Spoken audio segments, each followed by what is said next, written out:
Channel awesome side. இப்போ நம்ம என்ன பார்க்க போகிறோன்னா, கிருஷ்ண ஜெயந்தி நம்ம எதுக்காக செலிப்ரேட் பண்ணுறோம், ஏன் கிருஷ்ண ஜெயந்தி அன்னைக்கு மட்டும் நம்ம கிருஷ்ணரை ரொம்ப ஸ்பெஷலாக செலிப்ரேட் பண்ணுறோன்றதை பற்றி தான் ஒரு சின்ன வீடியோவாக இப்போ பார்க்க போகிறோம்.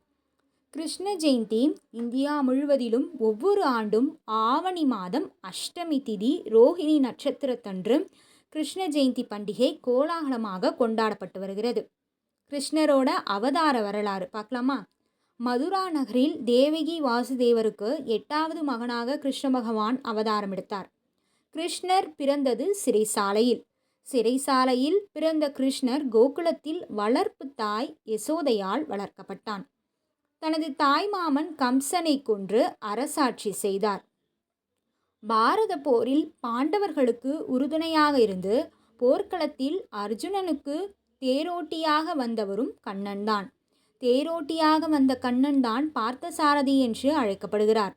தேரோட்டியாக வந்த கண்ணன் அர்ஜுனனுக்கு உபதேசித்த அறிவுரைகள்தான் இந்து மக்களின் புனித நூலான பகவத்கீதையாக உள்ளது. தன் கடைசி காலத்தில் வேடன் ஒருவன் எய்த அம்பு காலில் தைக்க பூலோகத்தில் கண்ணன் அவதாரத்தை முடித்து மீண்டும் வைகுண்டம் சென்றார் என்று கூறப்படுவது உண்டு. கண்ணா, முகுந்தா, கிருஷ்ணர் தனக்காக இல்லாமல் பிறருக்காக வாழ்ந்தவர். அதனால்தான் இவரை கண்ணா முகுந்தா என பல பெயர்களில் அழைக்கிறோம். கண்ணனை போல காப்பவன் என்றும், முகுந்தா என்றால் வாழ்வதற்கு இடமளித்து முக்தி அளிப்பவன் என்றும் நம்புகிறோம். கிருஷ்ண ஜெயந்தி தினத்தில் பகவான் கிருஷ்ணர் நம் வீட்டிற்கு வந்து அருள் பாலிப்பதே கோகுலாஷ்டமியின் முக்கிய அம்சமாக பார்க்கப்படுகிறது. அதனால்தான் கிருஷ்ண ஜெயந்தி அன்று வீட்டை கழுவி சுத்தம் செய்து அரிசி மாவால் கோலமிட்டு மாவிலை தோரணங்களால் அலங்கரிக்கிறோம். வாசலில் தொடங்கி பூஜை அறை வரை குழந்தையின் கால் தடங்களை அரிசி மாவால் பதிக்கிறோம்.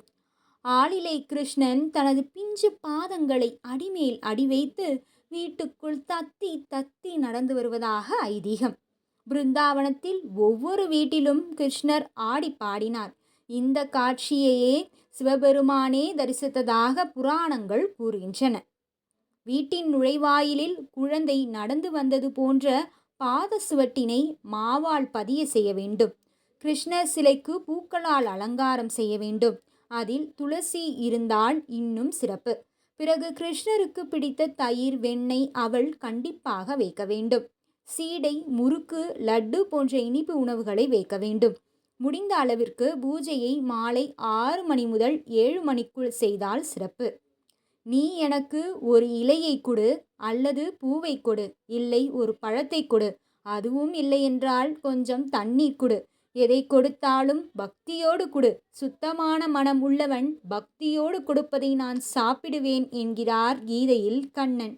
நாமும் கிருஷ்ணரை அன்போடு வழிபடுவோம். தேங்க்யூ ஃபார் வாட்சிங்.